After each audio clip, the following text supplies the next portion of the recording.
اعوذ باللہ من الشیطان الرجیم بسم اللہ الرحمن الرحیم وبہ نستعین وہو خیر ناصر ومعین ربی یسر ولا تعسر وتمم بالخیر۔ صلوات پڑھیں محمد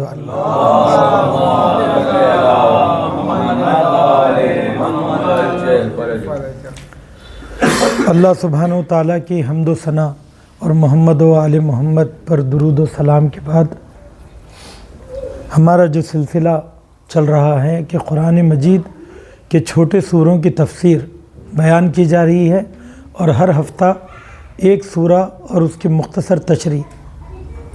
آج جس سورے کا انتخاب کیا ہے، سلسلے وار ہم پیچھے سے آ رہے ہیں سورہ ناس سے لے کر، تو ان چھوٹے سوروں میں سے ایک سورہ سورہ 3 ہے جو قرآن مجید کا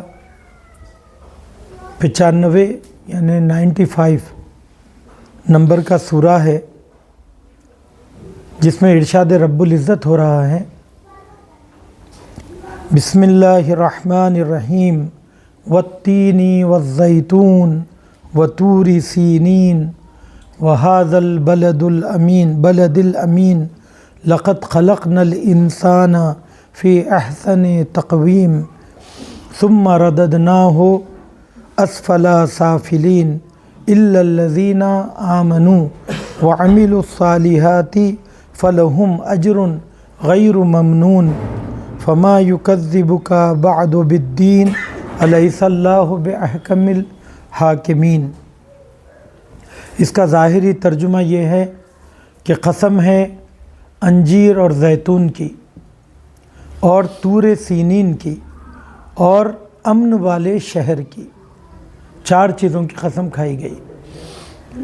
تو اس میں چیزوں کی بھی قسم کھائی گئی ہے اور جگہوں کی بھی قسم کھائی گئی ہے۔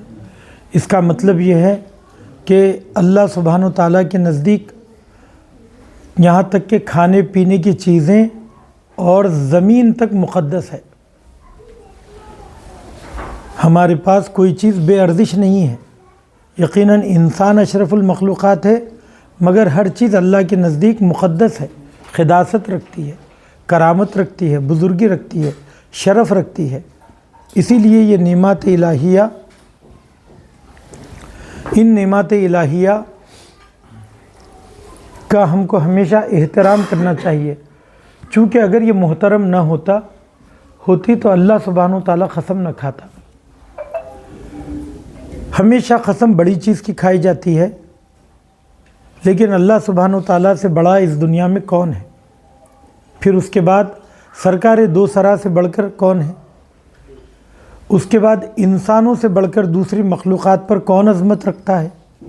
مگر ان سب کے باوجود اللہ نے ان چھوٹی چھوٹی چیزوں کی قسم کھائی ہے، تو یہ جتانے کے لیے کہ تم ان کے احترام کو اور عظمت کو سمجھو۔ جب تک اللہ سبحانہ و تعالیٰ ان کی عظمت کو نہیں سمجھائے گا، تب تک ہمیں بھی اس کی اہمیت کا اندازہ نہیں ہوگا۔ تو بعض اوقات منت اس لیے جتائی جاتی ہے، احسان اس لیے جتایا جاتا ہے، قسم اس لیے کھائی جاتی ہے کہ اس چیز کی اہمیت کو بتایا جائے۔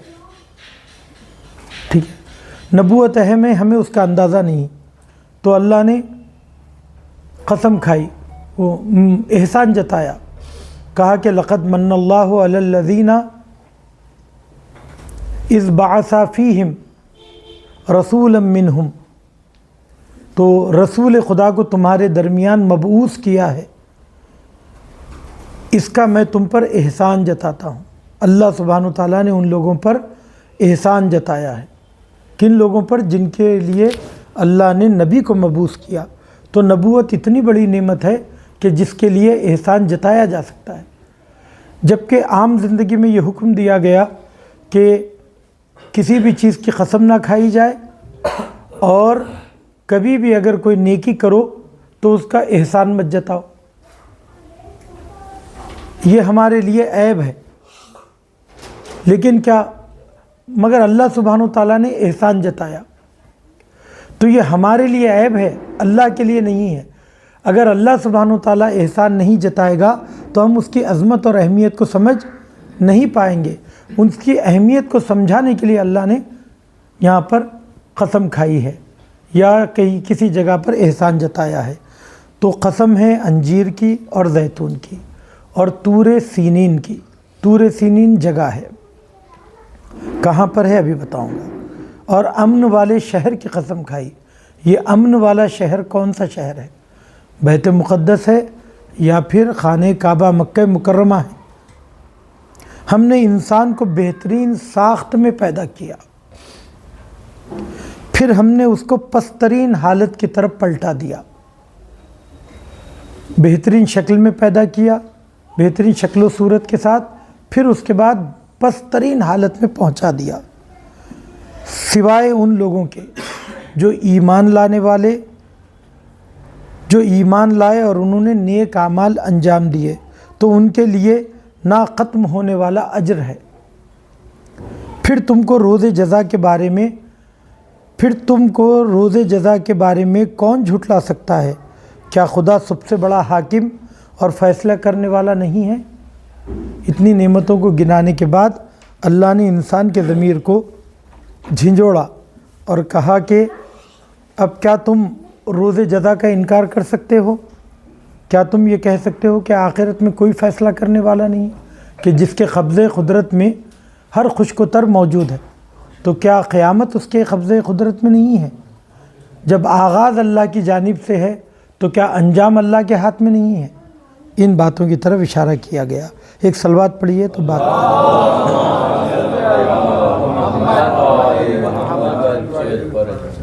دیکھیے یہاں پر والتینی والزیتون وطور سینین، تو تین اور زیتون کی قسم اور طور سینین کی قسم۔ طور سینین در حقیقت مصر اور فلسطین کے درمیان ایک زمین ہے، جہاں جو پہاڑیاں ہیں، جو وادی ہے، اس وادی کو وادی سینا کہتے ہیں۔ اس کے اللہ سبحانہ و تعالیٰ نے قسم کھائی۔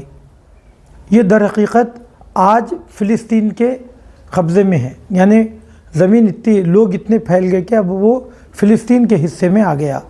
تو مصر اور فلسطین میں کی جو سرزمین ہے، اس سرزمین کو وادی سینا کہا جاتا ہے، اس سرزمین کو وادی سینا کہا جاتا ہے۔ اور یہاں پر بعض روایتوں میں یہ آیا کہ اس سے مراد دو مقدس جگہ مراد ہے، ایک بیت المقدس اور بلد الامین سے مراد مکہ مکرمہ۔ تو اللہ نے بیت مقدس کی سرزمین مقدس جہاں پر مسجد اقصیٰ موجود ہے اس کی قسم کھائی ہے، دوسرے جہاں پر خانہ کعبہ موجود ہے اس کی قسم کھائی ہے۔ ان دو جگہوں کی اللہ سبحانہ و تعالیٰ نے قسم کھائی۔ اور کھانے والی چیزوں میں اللہ سبحانہ و تعالیٰ نے جن چیزوں کی قسم کھائی ہے ان میں سے ایک تین ہے، دوسرے زیتون۔ تین انجیر کو کہتے ہیں، زیتون کو تو آپ جانتے ہیں۔ انجیر کی قسم کھائی اور زیتون کی قسم کھائی۔ ان دونوں چیزوں کی قسم، اور یہ دو مکانوں کی قسم اس لیے کھائی گئی کیونکہ یہ چیزیں ان مکانوں پر زیادہ اگتی ہیں۔ زیتون کے درخت ہے، زیتون کا تیل جو آپ کو ملتا ہے اسی لبنان سے ملتا ہے، مصر سے ملتا ہے، تو در حقیقت وہاں پر اس کے درخت ہیں۔ انجیر کے درخت وہاں پر فراوان طریقے سے ہیں۔ اللہ سبحانہ و تعالیٰ نے وہ میوے جس کے اندر شوگر ہوتی ہے، شکر ہوتی ہے، اور جو انسان کی بدن کی چربی کو گلانے کے کام آتے ہیں، ان میووں کا قرآن مجید میں خاص طور پر ذکر کیا۔ ان میں سے ایک یہی زیتون ہے اور انجیر ہے۔ اسلام کے امتیاز میں سے اور خصوصیات میں سے یہ ہے کہ دین مبین اسلام سرزمینوں کو اور چیزوں کی قداست کو مانتا ہے، اور جانوروں کے لیے زمین کو پرامن بنایا۔ جو چیز ان کے لیے بہتر ہے، جیسی وادی ان کے لیے ضروری ہے، جیسی آب و ہوا ان کے لیے ضروری ہے، اللہ سبحانہ و تعالیٰ نے ان کے لیے مہیا فرمایا۔ قرآن مجید میں ان مقدس میووں کا ذکر آیا، ان مقدس مقامات کا ذکر آیا۔ انجیر کا ذکر قرآن مجید میں صرف ایک جگہ آیا ہے، لیکن زیتون کا ذکر کم از کم 6 مرتبہ آیا ہے۔ 6 مرتبہ کسی بات کا ذکر کرنا، جبکہ قرآن میں بلا وجہ کسی چیز کی تکرار نہیں ہے۔ اگر کسی چیز کے اللہ سبحانہ وتعالیٰ کثرت سے اگر کسی چیز کا ذکر کرے تو در حقیقت اس کی اہمیت جتانے کے لیے ہے۔ اور کیوں ان کی اہمیت ان کی کیا ہے؟ ان کی اہمیت یہ ہے کہ یہ مقوی غذائیں ہیں جو انسان کے بدن کے لیے بہت زیادہ فائدہ مند اور مکمل علاج ہے۔ ان کے اندر بہترین علاج ہے، تو یہ کھانے کا کھانا ہے اور دوا کی دوا ہے۔ انجیر کس کے لیے مفید ہے؟ تو کہا کہ ہر سن و سال کے افراد کے لیے مفید ہے اور شوگر کو کنٹرول کرتا ہے۔ خاص طور پر جو لوگ ورزش کرتے ہیں، ایکسرسائز کرتے ہیں، ان کے کمزوری کو دور کرنے کے لیے اور بڑھاپے میں ہڈیوں کو مضبوط کرنے کے لیے یہ بے انتہا مفید ہے۔ روایتوں میں کثرت سے اس کی تاکید کی گئی ہے۔ سوکھے انجیر اگر کھائے جائیں تو عقل مضبوط ہوتی ہے، لیکن اگر گیلے انجیر کھائے جائیں، تازے انجیر اگر کھائے جائیں تو یہ زخم معدے کے لیے بہت زیادہ مفید ہے۔ اور معدہ ہی در حقیقت اصل پہلے طبیب اطباء جتنے بھی تھے، وہ کوئی بھی آپ بیماری لے کر جائے وہ سب سے پہلے آپ کے پیٹ کا علاج کرتے تھے، کیونکہ معدہ ہی ام الامراض ہے، تمام بیماریوں کی جڑ ہے۔ جب جگر خراب ہوتا ہے، جب گردے خراب ہوتے ہیں، اپنا کام نہیں کر پاتے ہیں، تو یہ گندگی جو فضلے کی شکل میں اور پیشاب کی شکل میں نکل جانی چاہیے وہ نہیں نکل کر چربی کی شکل میں جمع ہونے لگتی ہے۔ اور یہ اس لیے جمع ہوتی ہے کیونکہ صفائی کا کام جو پیٹ میں ہونا ہے وہ کام پوری طریقے سے نہیں ہو پاتا ہے، اور معدہ جو غذائیت ہمیں دیتا ہے اس کو وہ جگر اپنا کام نہیں کر پاتا ہے، اور شریانیوں میں صاف ستھرا خون نہیں پہنچ پاتا ہے۔ جب خون صاف ستھرا نہیں پہنچ پاتا ہے تو پھر اس کا پورا اثر دل و دماغ پر پڑتا ہے، بدن کے تمام اعضاء پر پڑتا ہے۔ یہی وجہ ہے کہ سب سے پہلے معدے، جگر اور گردے کا علاج لازمی ہے۔ اور آج کل سب سے سخت بیماریاں یہی ہے کہ جگر کی بیماریاں کثرت سے پھیل رہی ہیں، گردے تیزی سے فیل ہو رہے ہیں۔ ان کی بنیاد جو اپنے یہی ہے۔ تو اطباء پہلے معدے کا علاج کرتے تھے، تو ایسی غذائیت استعمال کی جائے جس میں معدہ زیادہ حرارت معدے میں نہ رہے اور ٹھنڈک اسے پہنچے۔ لیکن ہم جتنی بھی غذائیں کھا رہے ہیں وہ گرم ہیں۔ بریانی میں جو مسالے استعمال ہوتے ہیں اور مرغ کا جو کثرت سے استعمال ہو رہا ہے، اس کی وجہ سے معدہ ہمیشہ گرم رہتا ہے، جس کی بنیاد پر بواسیر کی بیماری کثرت سے پھیل رہی ہے۔ اب تو خیر ہم آرٹیفیشل مرغ کھا رہے ہیں، لیکن اس وقت جہاں پر دیسی اور صحیح مرغ کھائے جاتے تب بھی روایتوں میں یہ ذکر ہے مرغ کثرت سے کھانے کی وجہ سے انسان بواسیر کا شکار ہوتا ہے۔ تو اگر ان چیزوں کو کنٹرول کرنا ہے تو اس کا ایک علاج انجیر ہے۔ امام رضا علیہ السلام فرماتے ہیں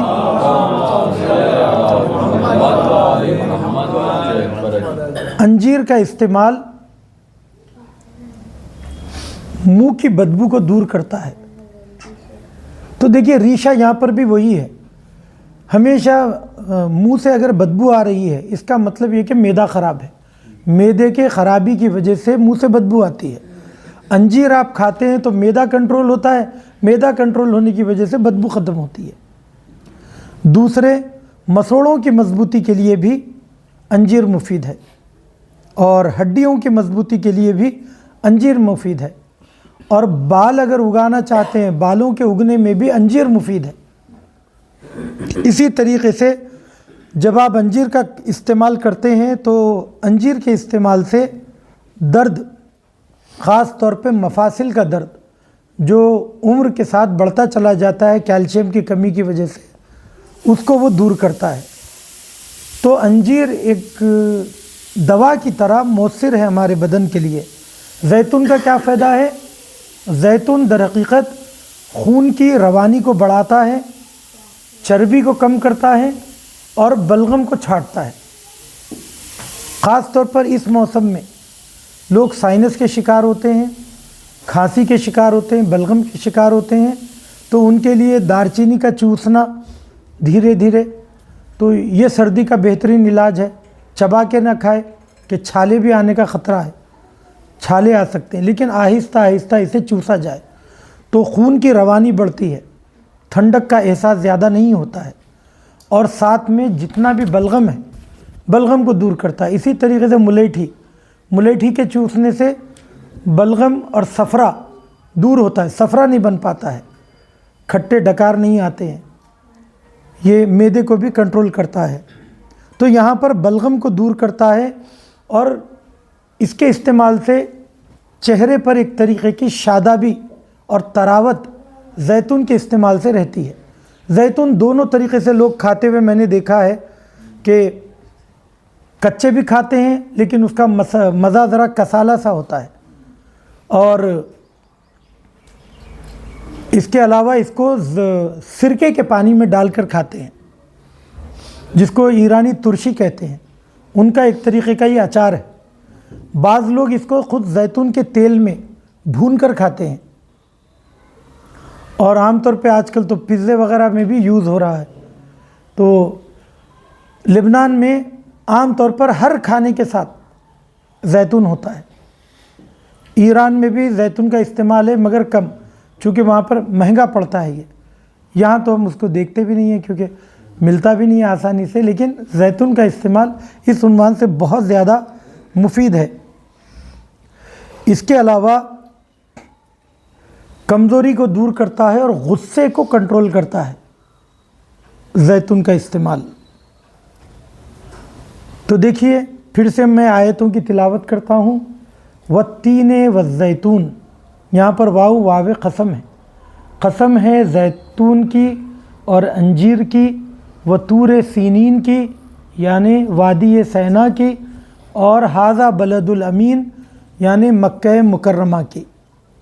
لقد خلقنا الانسان فی احسن تقویم، ہم نے انسان کو بہترین، بالتحقیق ہم نے انسان کو بہترین شکل و صورت میں پیدا کیا۔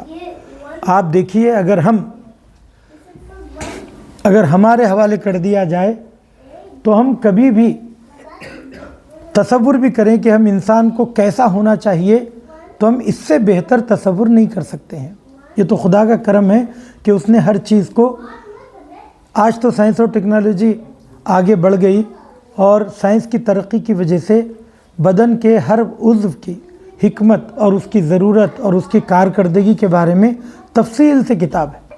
مطلب میرے پاس خود ایک جسم انسانی کے نام سے کتاب ہے جس میں اعضائے جسم کا مکالمہ بتایا گیا، ایک بدن کا حصہ دوسرے بدن کے حصے سے لڑ رہا ہے کہ میری اہمیت کیا ہے اور تمہاری اہمیت کیا ہے۔ تو وہاں پر خاص طور پر کہتے ہیں کہ بدن میں اگر 9-10 حصوں کے اوپر زیادہ توجہ کر لیا جائے تو انسان صحت مند رہتا ہے۔ اعصاب، دماغ، دل، معدہ، گردہ اور جگر، ان چیزوں کے اوپر ان کو اگر زیادہ کنٹرول کیا جائے تو انسان صحت مند رہتا ہے۔ اللہ سبحانہ وتعالیٰ نے بہترین شکل و صورت میں انسان کو خلق کیا۔ اگر اس کو تفصیل سے دیکھنا چاہیں امام صادق علیہ السلام کی حدیث مفضل جو ہے اسے ہم پڑھنے کی کوشش کریں، ساتھ میں جدید علوم کے حوالے سے بھی اگر کتابیں پڑھی جائیں تو یقیناً تکمیل کا کام دے گی۔ لیکن اس وقت جہاں پر سائنس کی ترقی نہیں تھی اور لوگوں کا ذہن بھی اتنا تیار نہیں تھا کہ انہیں اصطلاحات میں باتیں بتائی جا سکے، وہاں پر سادے انداز میں امام جعفر صادق علیہ السلام نے اللہم صلی علی محمد و علی محمد انسانی بدن کے فوائد اور اس کے فلسفے کے بارے میں تفصیل سے ذکر کیا۔ مثال کے طور پہ آپ نے کہا کہ بدن کے میں یہ جو بال بدن کے اوپر اللہ نے رکھا ہے، در حقیقت یہ راستے ہے، پسینے کے ذریعے اللہ سبحانہ و تعالیٰ گندگی کو باہر نکالتا ہے۔ یا یہ کہا کہ بھویں کیوں بنائیں، اس لیے کہ جو پسینہ انسان کے سر سے نکلتا ہے اور پیشانی سے نکلتا ہے وہ انسان کی آنکھوں کے لیے نقصان دہ ہے۔ اس کو کنٹرول کرنے کے لیے اللہ سبحانہ و تعالیٰ نے ان بھووں کو رکھا۔ پلکوں کو بہت ہی متحرک، نازک لیکن انتہائی درجہ متحرک اور تیز قسم کے پردوں کی شکل میں قرار دیا، تاکہ جتنی نازک چیز آنکھ ہے، آنکھ کیا ہے؟ فقط ایک چربی کا ڈھیلا ہے، لیکن اس کی حفاظت اتنی زیادہ ضروری ہے۔ اسی لیے اللہ سبحانہ و تعالیٰ نے کھوپڑی کا اتنا مضبوط قلعہ بنایا کہ اس کو کسی قسم کا نقصان نہ ہو، اور اتنا حساس بنایا کہ پلکیں فوراً متوجہ ہو جاتی ہیں، اور ان پلکوں پر بالوں کا ایک جال رکھا تاکہ معمولی سا ذرہ بھی اس کی آنکھوں کو تکلیف نہ پہنچا سکے۔ اور یہ کہا کہ اللہ چاہتا تو ہاتھ کے اوپر کی جو جلد ہے وہی جلد اس کی ہتھیلی کی بھی رکھ سکتا تھا، لیکن ہتھیلی کی جلد کو سخت رکھا، ادھر کی جلد کو نرم رکھا، کیونکہ انسان سارے کام ہتھیلی سے انجام دیتا ہے۔ اگر یہ جلد کمزور ہوتی تو یہ بار بار زخمی ہو جاتا۔ اسی طریقے سے اللہ سبحانہ و تعالیٰ نے اس کی انگلیوں پر ناخن رکھے تاکہ وہ کسی چیز کو پکڑ سکے، چڑھ سکے۔ اگر یہاں پر ناخن نہیں ہوتے تو کسی بھی چیز کی وہ گرپ نہیں لے پاتا تھا، اور اس کی انگلیاں زخمی بھی ہو سکتی تھی۔ سامنے کے دانتوں کو اللہ نے تیز بنایا، اور کچھ دانتوں کے مسوڑوں میں کچھ دانتوں کے حصے کو چبانے والے بنایا، کچھ دانتوں کو نوکیلی طریقے سے تیز بنایا تاکہ کچھ چبانے کے کام آئے، کچھ اس کترنے کے کام آئے۔ یہ ساری حکمتیں کس نے رکھی؟ اللہ سبحانہ و تعالیٰ نے۔ اور سارے مزے زبان کو دیے۔ زبان فقط ایک لوتھڑا ہے، مگر آپ اس سے گوشت کا ایک حصہ ہے، مگر آپ اس سے ہزاروں کام انجام دیتے ہیں، بول سکتے ہیں، غذا کو چبانے میں استعمال کرتے ہیں، لعاب دہن کھانے کو ہضم کرنے میں مفید ہے۔ تو یہ ساری خوبیاں حفظان صحت کی جو انسان کے بدن میں اللہ سبحانہ و تعالیٰ نے جو اہتمام رکھا ہے اس کو بتایا ہے۔ اور یہ یقیناً کیا ہے؟ یہ در حقیقت احسن تقویم کی بہترین تفسیر ہے کہ جتنا زیادہ انسان اپنے بدن کے بارے میں غور و فکر کرتا چلا جائے گا، اللہ سبحانہ و تعالیٰ کی جانب سے اس کی حکمت کو درک کرتا چلا جائے گا۔ اس کے بعد ارشاد ہوا ثم رددناہ اسفل سافلین، اس کے بعد ہم انسان کو اس کی پست ترین حالت میں پہنچا دیں گے۔ اب یہاں پر پست ترین حالت میں پہنچانے کا کیا مطلب ہے؟ اس کا ایک مطلب یہ ہو سکتا ہے کہ انسان بچپنے سے جوانی، جوانے سے ادھیڑ عمر، ادھیڑ عمر سے بوڑھا اور پیر فرتوت اور فرسودہ ہو جائے گا، جلد ہڈیوں سے چپک جائے گی، آنکھوں سے دکھائی نہیں دے گا، اور کمر خمیدہ ہو جائے گی۔ یہ شاید ایک انسان کی بری حالت ہو، یہ ایک معنی میں ہے۔ لیکن آگے کی جو آیت آ رہی ہے اس آیت سے یہ اندازہ ہوتا ہے، اس سے مراد یہ نہیں ہے بوڑھا ہونا پسترین حالت نہیں ہے، بلکہ ایمان اور اخلاق اور ادب کا انسان کے ہاتھ سے چلے جانا اس کی پسترین حالت ہے۔ کیونکہ اگر یہ نہ ہوتا تو اللہ سبحانہ و تعالیٰ یہ نہیں کہتا کہ الا الذین، سوائے ان لوگوں کے جو ایمان لے کر آئے اور عمل صالح بجا لائے۔ کتنے بوڑھے ہیں جو ایمان بھی لے کر آئے اور عمل صالح بھی بجا لاتے ہیں، بوڑھے بھی ہیں۔ تو بڑھاپا پسترین حالت نہیں ہے، در حقیقت ایمان کا نہ ہونا پسترین حالت ہے۔ تو یہاں پر کہا کہ سوائے ان لوگوں کے جو ایمان لے کر آئے اور عمل صالح انہوں نے بجا لایا، فَلَهُمْ أَجْرٌ غَيْرُ مَمْنُونَ، تو اللہ سبحانہ و تعالیٰ ان کے لیے کبھی بھی قط نہ ہونے والا، کبھی بھی نہ ٹوٹنے والا اجر ان کے لیے رکھا ہے اللہ نے، یعنی ایسا اجر جو لگاتار انہیں ملتا رہے گا۔ تو یہ کہاں ملے گا؟ قیامت میں ملے گا۔ تو قیامت میں بہترین حالت ان لوگوں کی ہے جو ایمان لے کر آتے ہیں اور عمل صالح بجا لاتے ہیں۔ عزیزو، یہ جو ترکیب ہے الا الذین آمنوا وعملوا الصالحات، قرآن مجید میں یہ تعبیر 17 جگہ پر آئی ہے کہ ایمان لانے والے اور عمل صالح بجا لانے والے۔ اس ترکیب کو سمجھیے عزیزو، 1000 بار. ایک تو تکرار سے سمجھ میں آ رہا ہے کہ یہ بات بہت زیادہ اہم ہے، اور یہاں پر 2 چیزوں کا ذکر کیا جا رہا ہے کہ آمنو وعملوا الصالحات. آمنو کا مطلب جو ایمان لے کر آئے. تو پتہ یہ چلا کہ انسان کی زندگی کے لیے 2 چیزیں اہمیت رکھتی ہیں. ایک ہے اس کا ایمان، دوسرا ہے اس کا عمل. عمل، اور اس میں بھی عمل در حقیقت نتیجہ ہے ایمان کا. تو ایمان کی مضبوطی بہت زیادہ ضروری ہے.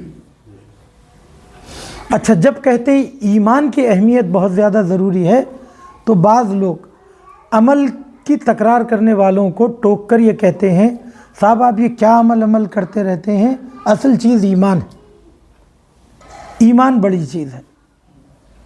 تو جب ایمان بڑی چیز کہتے ہیں تو یہ اس کا مطلب یہ ہوتا ہے کہ عمل کی حیثیت سیکنڈری ہے، اس کی اتنی اہمیت نہیں ہے. تو زیادہ عمل پہ زور مت دیجئے، ایمان کو مضبوط کرنے کی کوشش کیجئے.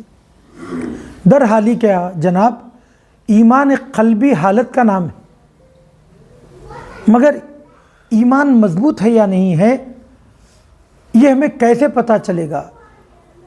کس آئینے میں یہ چیز ہمیں دکھائی دے گی؟ تو در حقیقت وہ آئینہ عمل ہے. عمل کی کمزوری در حقیقت علامت ہے ایمان کے کمزوری کی. تو یہ کہنا غلط ہے کہ ایمان اہم ہے، عمل کی اتنی اہمیت نہیں ہے، بلکہ عمل کی کمزوری سے خود بخود پتہ چلتا ہے کہ ایمان کمزور ہے. ایمان آئینہ ہے، ایمان سے سمجھ میں آتا ہے. اور لازمی بات ہے جب ایک چیز کو آپ نے صحیح سمجھ لیا، اچھا سمجھ لیا، مناسب سمجھ لیا، تو یہ چیز آپ کو خود آگے قدم بڑھانے کے لیے، ترقی کے لیے ابھارتی ہے. ایمان اگر تھیوری ہے تو عمل پریکٹیکل ہے. ایمان مضبوط ہوتا ہے تو عمل کے ذریعے انسان تکامل پاتا ہے. عمل جو رک جاتا ہے تو انسان تکامل اور ترقی کے مرحلے سے رہ جاتا ہے. ٹھیک ہے، یہ دونوں جگہ اپنی جگہ ضروری ہے.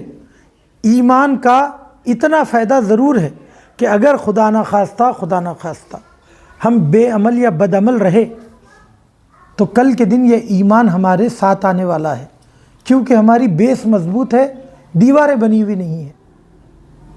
تو کوئی بات نہیں ہے، یہ بیس مضبوط ہے. ولایت پر ایمان ہے، توحید پر ایمان ہے. ایک قدم تو ہم آگے بڑھے ہیں نا. ان سے تو بہتر ہے جو کفار ہیں، ان سے تو بہتر ہے جو دہریے ہیں، خدا کے منکر ہیں، ان سے تو بہتر ہے جو مشرک ہیں. تو اس کا برابر فائدہ ہوگا، اس سے انکار بالکل نہیں ہے. یہ مضبوطی ضروری ہے، لیکن ترقی کے لیے، صحیح انسان کامل بننے کے لیے، اللہ کے حقیقی بندے بننے کے لیے ایمان ضروری، ایمان کے ساتھ عمل ضروری ہے. ان 2 باتوں کو نظر میں رکھیے. اب یہ عزیزو ایک بات کو توجہ کرنا چاہیے، ایمان کہتے ہیں ہم لوگ، یہ ایمان ہے کیا؟ ایمان کسے کہتے ہیں؟ ایمان کہتے ہیں ماننے کو، کسی چیز کے ماننے کو کہتے ہیں. آپ کس کو مانتے ہیں اور کیا مانتے ہیں؟ ٹھیک ہے، میں باپ کو بہت مانتا ہوں. کیا مطلب ہے اس کا؟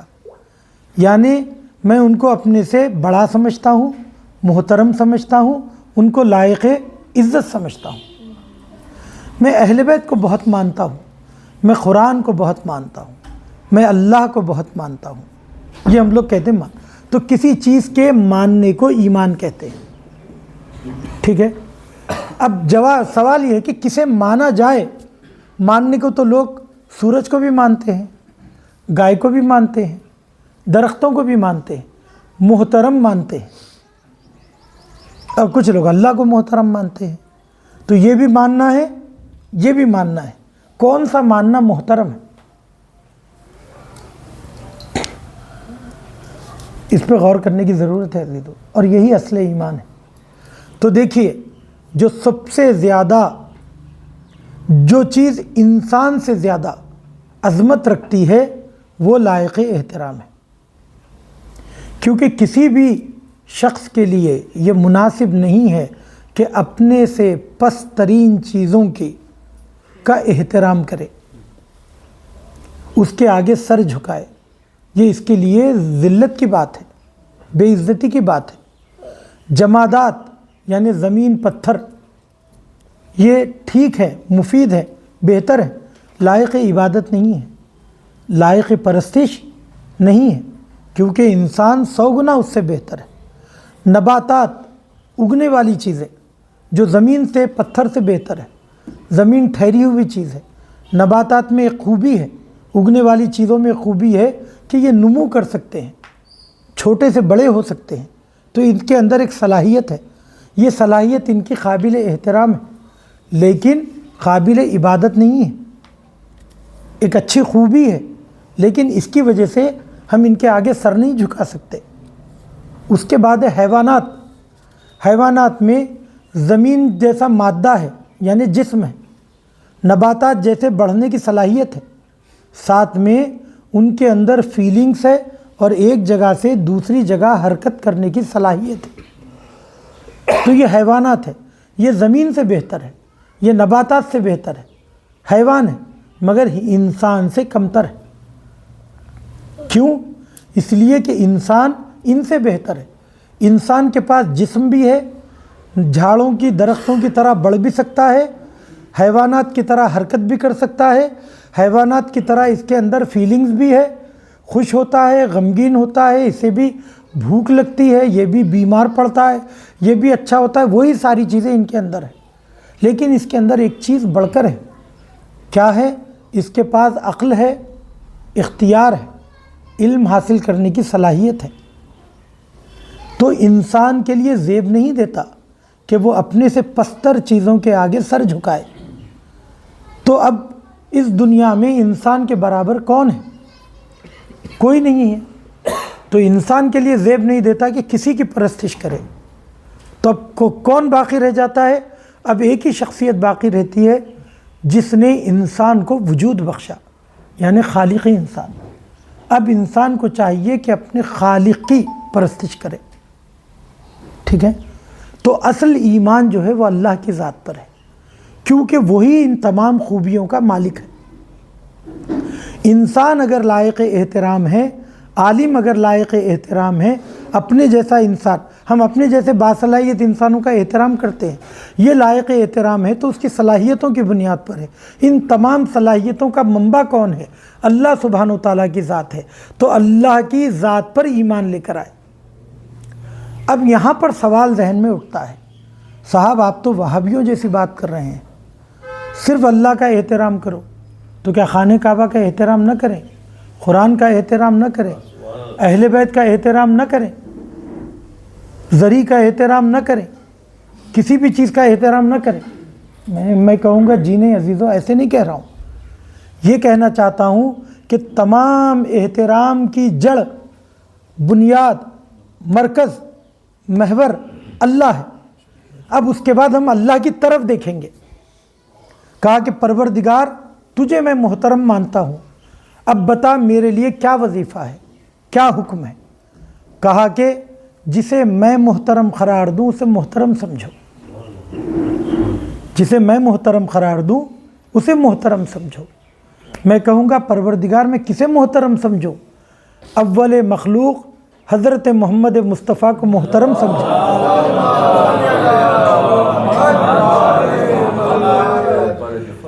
اہل بیت کرام کو محترم سمجھو۔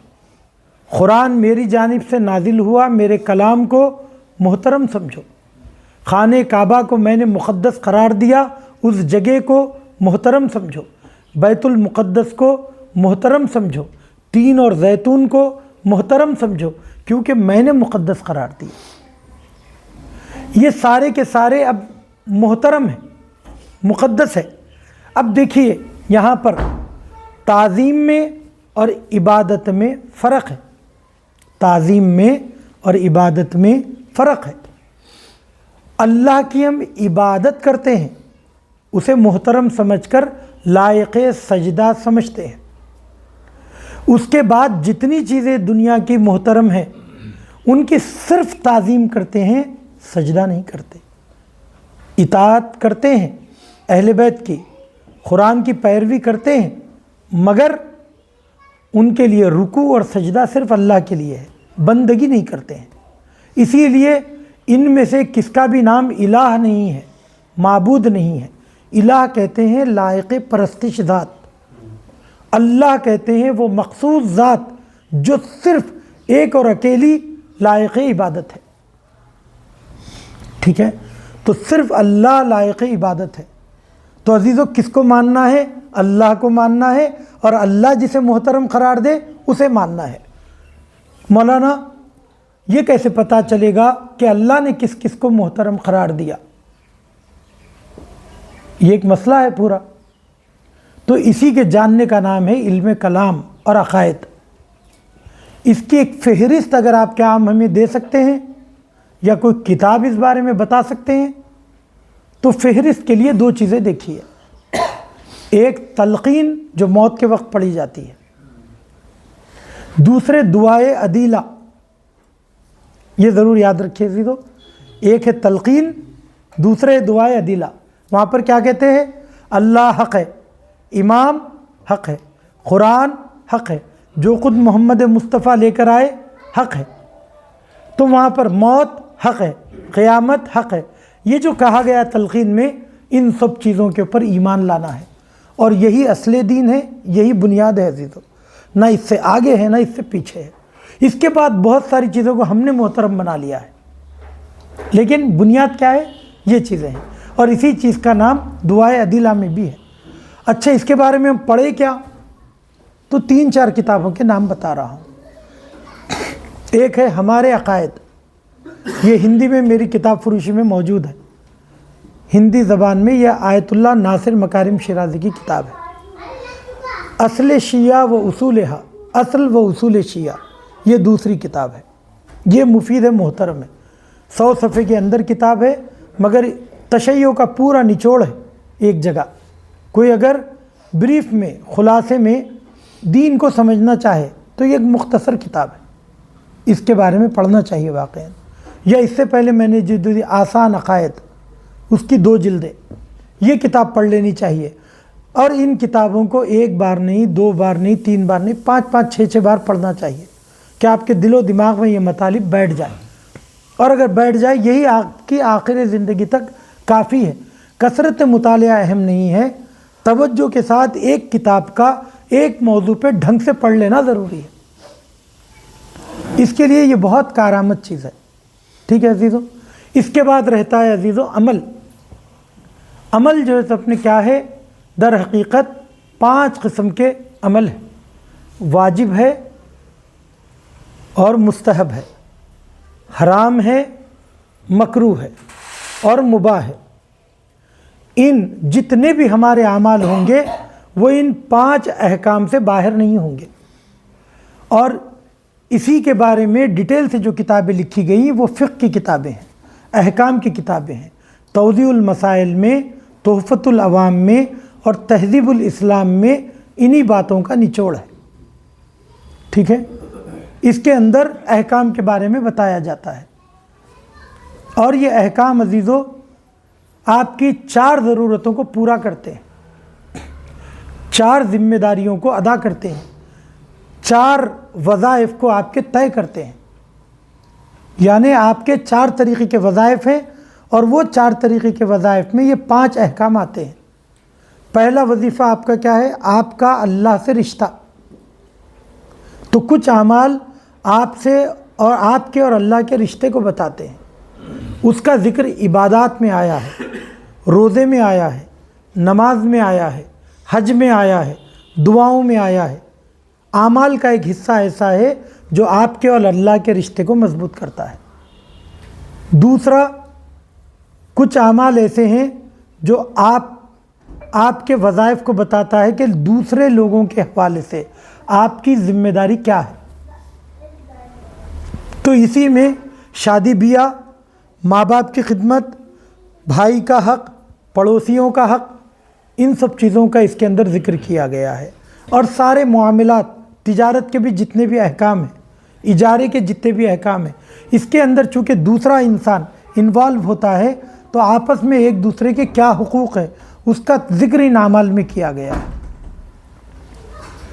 تیسری چیز حفظان صحت، غذاؤں کے بارے میں جو احکام بیان کیے گئے ہیں، جس کو احکام اطعمہ و اشربہ کہا جاتا ہے، اس کا ذکر کیا گیا۔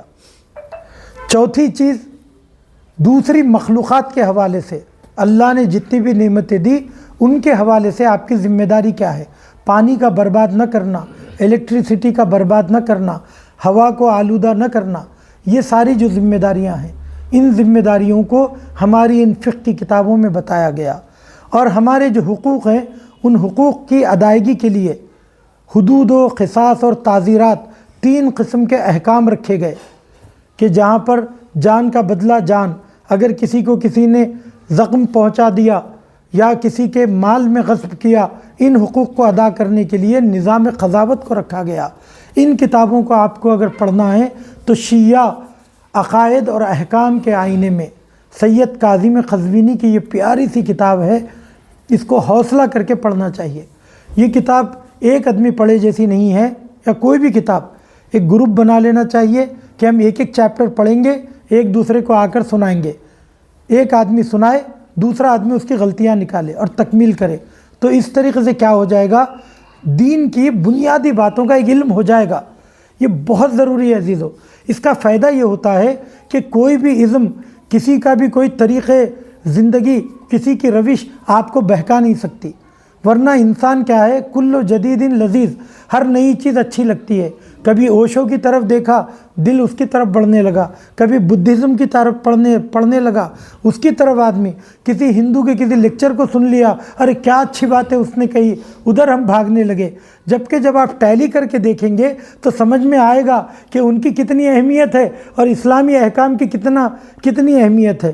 تو بعض لوگوں کا جب ایمان مضبوط نہیں ہوتا ہے یا اپنے دین کے بارے میں مضبوطی سے معلومات نہیں ہوتی ہے تو وہ ہواؤں کے رخ پہ بہنے لگتے ہیں اور اڑنے لگتے ہیں۔ ان کی مثال بالکل پرچم کے شیر کی طرح ہوتی ہے، جدھر ہوا آئی ادھر اڑنے لگے، ٹھیک ہے۔ لیکن جس کا ایمان مضبوط ہوتا ہے، جن کو دین کے بارے میں معلومات ہوتی ہے، وہ کبھی بھی نہیں بہکتے ہیں۔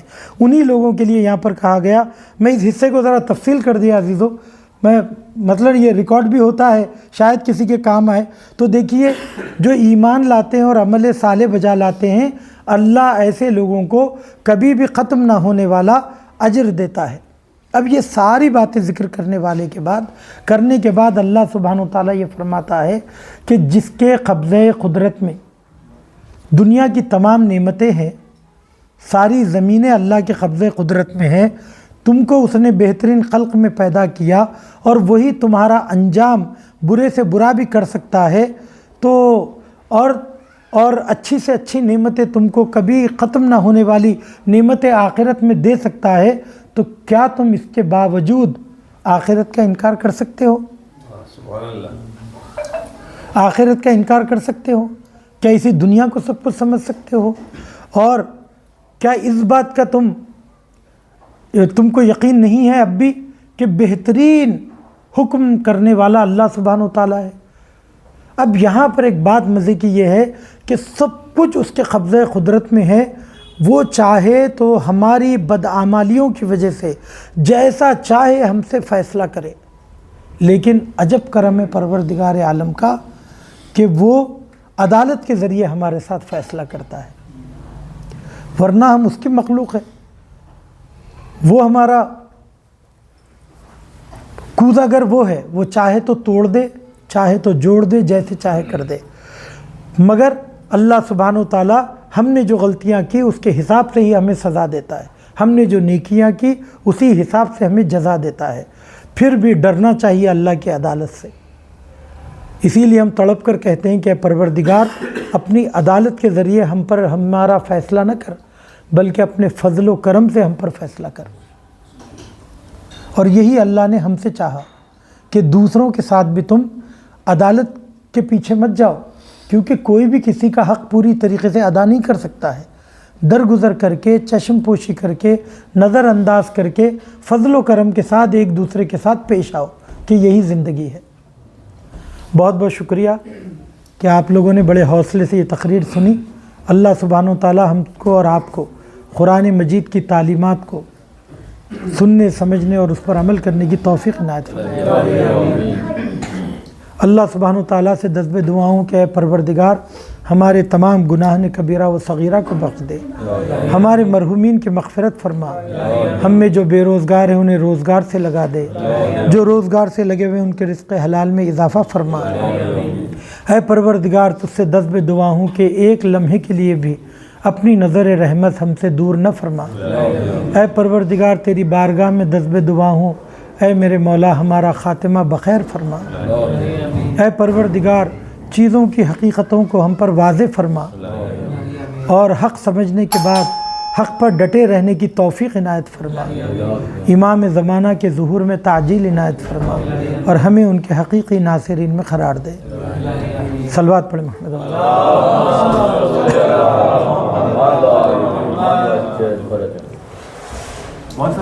جی جناب۔ ابھی تھوڑا ٹائم ہے تو وہ پارٹ بھی ہم لوگ کر سکتے ہیں، سیرت پیغمبر والا بھی۔ جی میں وہی